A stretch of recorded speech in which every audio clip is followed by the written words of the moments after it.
What's up, everybody? Billy Lucci. Y'all know who he is. Coach Mike Elko joining me for the first time this offseason. Really excited to sit down today and kind of talk about everything under the sun, huh? Maybe it's been a while. It's been a while. We've been able to get back to work and finish up some recruiting and transfer portal in and some off-season workouts, and thought I'd come over here and check in with you. That's a lot of stuff. We're even going to do an Ask Elko segment at the end of this. That'll be interesting. I don't know. I don't want it to be as popular as Ask Lucci, though, so don't be. I've been trying to steal Ask Elko since I got here, so we'll see. We'll see how maybe if I do well enough with the questions, it's got a chance. It'll be good. I'm interested. I have not looked at the questions, so I'm interested to see what they ask. Me neither. For all the fans out there, me neither. I've not previewed any of the questions. Yeah, this is never. If y'all heard what we talked about before going on, it had nothing to do with football. It was just like everything else under the sun. So we're just diving right into this. So you just said it. A lot has transpired since what we talked right after the bowl game. Signing day comes and goes this time of year. Yeah. I mean, that is it. By the way, is that weird to you as a lifelong football coach that the February signing day is typically so quiet? Like, I still haven't fully, I guess I have, but when you look back and go, man, that used to be like the firework day across all of college football. Yeah, this year probably more than ever. Like this was the first year really in my career we were doing nothing going into that second signing day. And actually AC had come over and said, hey, we're thinking about doing a press conference Wednesday. And I'm like, what? And he was like, it's signing day. I'm like, oh, God, I didn't realize it. That's the first time. It's the first time really, because even last year, we still had those handful of kids. We had the Terry Bussey thing going on. There were things going on, even though it was less. This year was literally nothing. Not to say it would be a step back if next year that you've got some spots available and go get some players, but is that a sign? Is that one of, and we're going to talk, I'm going to ask you, my next question is going to have to do with progress from a year till now. Is that a sign of just kind of the staff being fully together, feet on the ground through an entire cycle, and the hay was already in the barn? Yeah, I think so. I think we identified who we wanted in the 25 class, and all of them signed with us, in December. And then obviously by the time that second signing day, here's the crazy stat. We signed 24 kids, I think. 23 of the 24 were on campus at the second signing day, right? And so that has been a massive shift too. So only Jerome Miles, because of the knee and track, is not here yet. The rest of the class is already here and working out with us. That's absolutely wild with the turnover in today's college football. You've got them coming in and going out. On the good side of that, y'all did not have a lot of guys leave. Everybody has some. Yeah. But just knowing the battles that you guys dug in to fight, the success rate in roster retention, I haven't seen numbers, but it has to rate really high up there. How great did you feel when the dust settled in terms of, I guess, just the portal out? Forget about what you brought in. Yeah, I think first of all, and we've said this on numerous occasions, like a number one goal of the portal is retain your roster, right? Like that's where everything starts, is making sure that what you're doing inside your own building, inside your own program, people believe in. And I think that showed, right? When you go through the guys who made the decisions to come back, and I think really for the first time in a while, the guys that made decisions to not go pro and come back. When you look at Trey Zune, when you look at Armaje Reed-Adams, when you look at Will Lee, Cassius Howell, Scooby Williams, guys that had mid-round projected draft grades that decided to return, I think that's positive indicators, right? And everything in the portal is, plus minus at the end, right? Just make sure you come out of the plus at the end, and I think we did that. I think people just don't pay attention enough, though, to that roster retention. Transfers, NFL, like you said, I was kind of talking about three guys at this year's Combine. One of them, was Nick Scorton, who you guys brought from Purdue. Yeah, but in another world, we could have been talking about 8 or 9 Aggies at the Combine. But the good news is they didn't go. They're here. Yeah. How difficult is it, you think, for you guys as college coaches? This is not A&M specific, but I made the comment the other day, and it's like every player in college football today could probably go out tomorrow and seek a better NIL deal because there's 120-something other teams. One of them can top somebody at any other school, including you guys could do it to other teams if you wanted. What does it say about y'all's ability to keep these guys in terms of where the program's at a year into this thing? Yeah, I think it speaks to how the kids feel about the direction of the program. Right? Yeah. I think that's a really strong indicator of where kids believe the program is going, because it's no different. I tell people this all the time. It's no different than any business, any company. Mm-hmm. You know, you stay at a business, you stay at TexAgs because of the love you have for the job you do every day. The day you don't like coming to work every day, you probably could become a free agent and get on the open market and raise your salary, right? Yeah. Sometimes that's just how this thing works. And I think when you look at kids' willingness to stay and be part of this and not test the waters and not dip their toe in, I think it tests to where we're at and where we're going. And you've always been a guy, we've talked about this, who you feel like it's important to just let that be a conversation day to day within your program and not let it be kind of taboo to talk about. No, it's no different. You want kids to feel valued in what you do and in your program, and that's a part of it nowadays. No different than with coaching retention. You know, when you're trying to make sure that the best coaches stay on your staff, and you know, we had some guys get targeted to go elsewhere and ultimately decide to stay. Like, part of it is getting out in front and letting people know how you feel about them and letting them know how you value them, so that all of that stuff is clear cut to everybody, and then you don't run into those problems down the road. What's the biggest difference? So as we sat here a year ago, and you guys are going through, and you're going through the off season and the competition that's ongoing within your team. We talked about that a lot last year. That's really, it seems pretty unique the way y'all do it. It seems like the kids really embrace that competition. But a year ago at this time, I felt like you had, and we've talked about this on air. You had a lot of new guys and a lot of guys that have been here, but they were new to you. Right. And it was like a weird. So where are you at this year compared to last year when you're out there watching your athletes compete during this offseason? Yeah, I think the first thing that happens in year two is, even though you still have roster turnover, you still have a group of 50, 60 guys that know what this is. Yeah. And last year, the biggest challenge we had was even the older, experienced guys weren't old and experienced in the Mike Elko football program or our football program as we were trying to establish it. And so you were having to teach everybody, and nobody could really lead. Right now, you've got guys out there like a Torian York, a Trey Zune. Like, now they're also experienced players, but they know exactly what our expectations are, what Tommy Moffitt expects every day, what we as coaches expect when we get together for team workouts. And so that allows people to lead. And then you throw in, you know, the Will Lees, the Cassius Howells, and some of those other guys, and all of a sudden you've got a group that can maybe start leading each other a little bit more than last year, where honestly everybody, and even some of the assistant coaches to some degree, everybody's trying to figure everything out. Now you just got a little bit more continuity. Yeah. And any leaders emerge? You mentioned some of the guys that, you know, you would kind of fully expect, and then maybe a guy like Will Lee. Have any of these guys kind of stepped into a leadership role that you were going, I need to see that, and then you guys as a staff are walking around right now going, okay, that feels good, because these are a couple guys that we need to get there? Yeah, I think some of the players who transferred in last year and then stuck around, I think you're starting to see some emergence from those guys, which is nice. You know, that's Will Lee, that's Cassius Howell, that's a little bit Scooby Williams, although he's still kind of getting back from that surgery, but you're starting to see his presence a little bit more, and those things matter, right? And then just the natural elevation of, you know, Trey Zune is a returning captain now. You know, even more Torian alpha York is a returning captain now, and you have that. You know, that's 1 year better too, and so I think all of that stuff improves.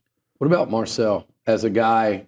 And I really I thought the addition of Jacob Zeno there from a competition veteran standpoint, and just a guy that's played a lot of football. How are you feeling about that quarterback room with 10 coming back as a returning starter, and just where that room's at? Because I feel like it's the hardest position now from 1 year to another to keep your room how you really want it. Yeah, no, I mean, we have 4 active quarterbacks that are here, and we were able to add 2 freshmen, and so that helps too. And so we've got the depth, we've got the quality of talent in there. I think Marcel's progressing the way you would have wanted him to, and obviously last year he was trying to figure all of it out, new scheme, new system, playing behind Connor, all of those types of things, really just battling with Jalen Henderson to be the backup. And, now comes in and he'll go out spring ball day one as the number one guy. And you've seen that. You've seen a little bit more bounce in his step. He's the guy rallying the wide receivers together. He's coming up a lot more extra film work, extra study, and doing the things that you would expect QB1 to do. And so that obviously will translate for him on the field in the fall. How you feeling about the portal class? Like you said, every signee but one here, plus the portal guys. Yeah. How are you feeling about that, the group of newcomers? It's good. It's good. I'm always a little bit, this about me, I'm always a little bit wait and see till we get out and get the pads on. But I think very similar to last year, like the first thing you look for is just quality of character. Yeah. And I think, who's showing up at workouts, who's competing. And I think we hit another home run in that regard. I think we've got a lot of quality in there, guys really getting after it and competing.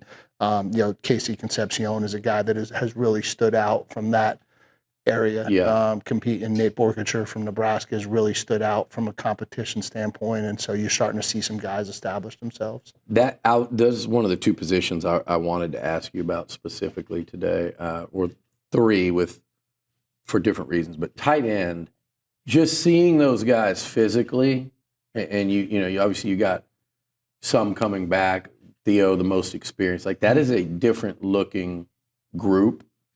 That had to have been by design. It looks like you guys wanted to go out and get bigger, more physical looking point of attack type tight ends. The room, just when you see those guys out there, you go, this looks a little different than it's looked. Yeah, I think so. I think it's a challenge in this game handling defensive lines. It's a challenging in this game tight ends handling ends and edge rushers.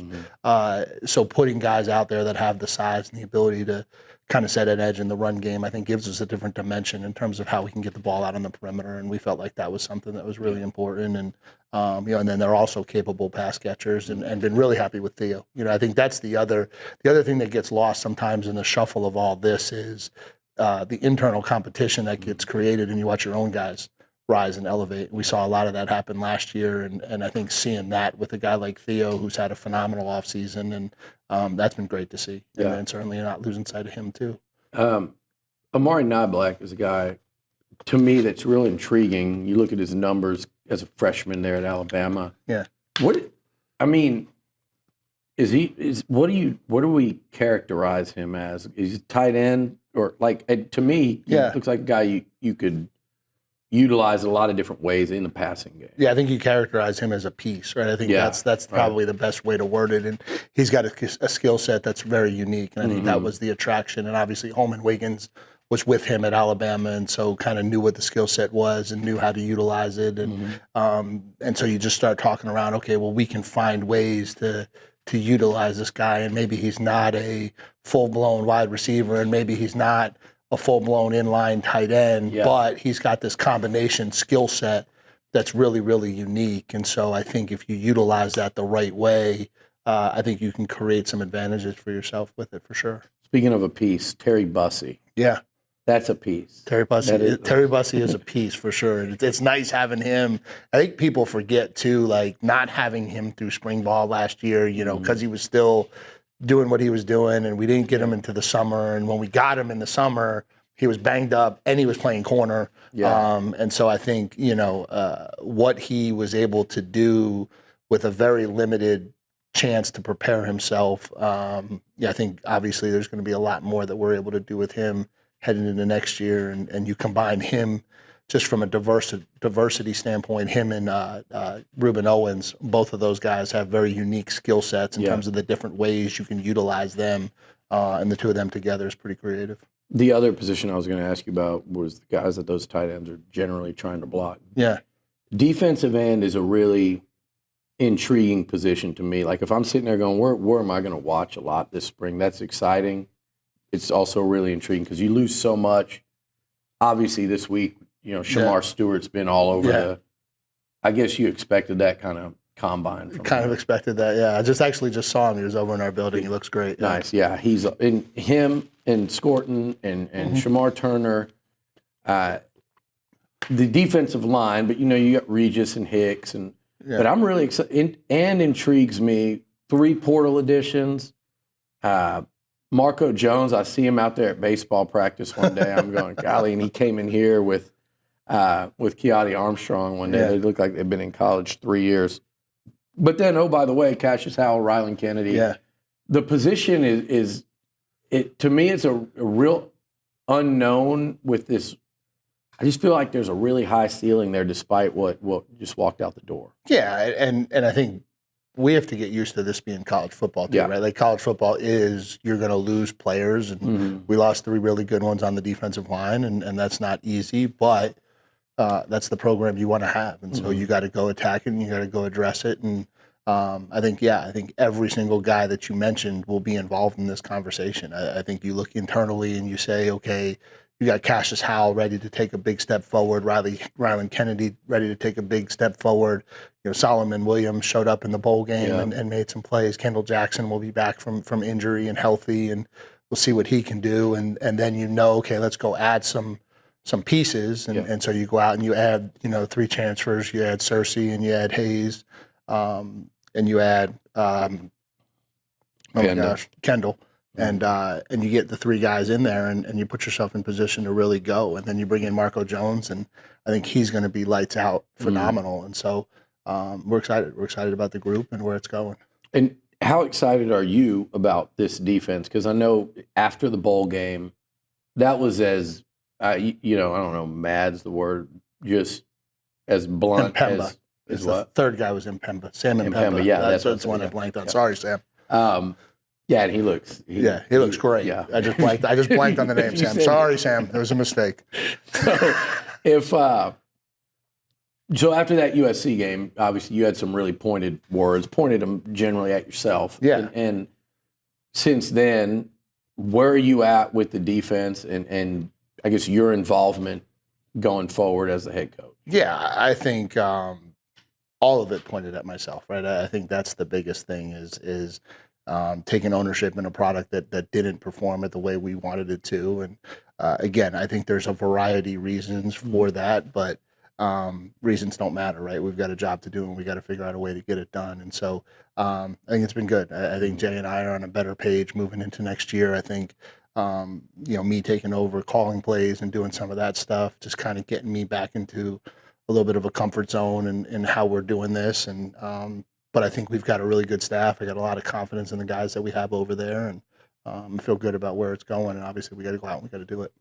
As a head coach, how much thought? I mean, I know the answer because I know what you did. It's a lot of thought into. You're a defensive coordinator by trade. It's how you arrived at this point.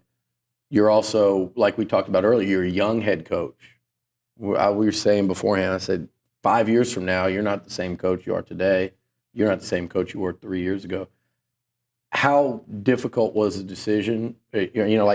How much went into that? To me, that's like a comprehensive, what went wrong? How do we fix it? What can fix it? Who can fix it? That must have taken up a good chunk of the immediate offseason after USC, at least in your mind, right? Yeah, I think so. And I think what you try to do is you try to do what's best for the program and what's best for the kids. And then you look in and you say, okay, we know for us to get over the hump and finish this thing in Atlanta in the playoff, playing for the big things we want to be playing for, we've got to take a step on defense next year. And that doesn't, for everybody out there in the real world, that's just automatic change, right? Yeah. And I don't know that that's always the right solution. Sometimes it is and sometimes it's not. And so you try to take a step away from it all and kind of go through. And, I have a lot of confidence in Coach Bateman. I do. I think Jay and I have known each other for a really long time. I think he's a big piece of what we're doing here at Texas A&M on defense, and he'll be a big reason why this thing gets a lot better next year. And so you make a decision in terms of the direction you want to go, and then it's just going out and implementing it and getting the kids confident, and the kids are hungry to go out and do it better too, right? And so it all gets a chip on its shoulder to go out and prove that we're better than what we were at times last year, and certainly how we finished the year. And I think experience within a system always helps players too. I mean, I think that's in any sport. Experience within a system. In this league, I think over time, if you really start to study it, the experienced teams tend to win. you guys do have some great experience coming back. You've also got, I think after last year, the players, it felt like got a taste of it. Yeah. Just talking to them when they come in here, it feels like there's a kind of a consensus of like, yeah, we didn't finish the job last year, but we're coming back to, kind of finish what we started. No, for sure. And I think there's a lot of things that 2 months ago, the timing wasn't right to talk about them, but as you start to really point the picture going into next year, for sure. I think when you look at us, we gave up too many big explosive plays. If you look at our defense last year, play in, play out, we were actually as efficient as we've been in a long time. If you look at the amount of big plays we gave up, it was probably the largest amount we've given up in a long time. And some of that can just be attested to guys not playing together in this system.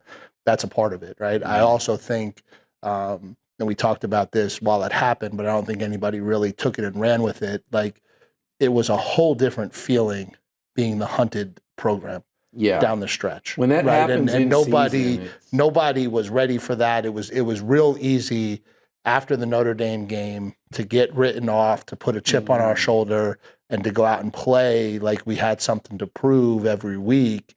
And you saw that. You saw that in the Swamp. You saw that against Missouri. You saw that against LSU. And then what we didn't handle well enough was the flip of that, which was now all of a sudden you're rolling into South Carolina, you're rolling into Auburn as the team. And admittedly, we didn't play the way we should have or were capable of in either of those games. And that's on all of us. But a big part of it is just that learning curve of getting into that situation. And so now you've got a group of kids that feel as though, like, yeah, okay, this is real. Like, we're really here. We're really in a position where we can go out and do this. We got to finish. And we got to finish it the way we're capable of. And that's what you hear from them, I think, this offseason. Yeah, it absolutely is evident. The other thing I was meandering there to get to is you need that experience, but you also better be really good at the line of scrimmage. And that goes on both sides. The jump I saw from the offensive line last year in year one under Coach Cushing, and then to look up and you guys bring back, I keep trying to say it's like 7 starters is what you return along the offensive line, including some guys that, as you mentioned earlier, turned down the NFL. How good do you feel about where it's going to start up front? Obviously, they got to go out and achieve, but where it's at right now today, experience, NFL bodies, year 2 in a system, it's got to start, to me, like if you're talking about championships, it starts up front. Yeah, it's as good of a starting point as we've had in a really, really long time when you really look at it. And if you say, okay, you're starting 5 in the opener last year, every single one of those kids is back. Who is the next starter to go in the game? That was Coley. He's back. Who was your next outside starter or guy that rotated and played a lot of snaps? That was Deuce Fothery. He's back, right? And so you have truly your top 7 day one of the season last year all back. And so when you're starting there and then you're doing it with the talent and the high-end talent that we have, it's a good anchor. It's a good place to start. No question. It's a good place to start. It's a good place to start with the question. Let's do some questions.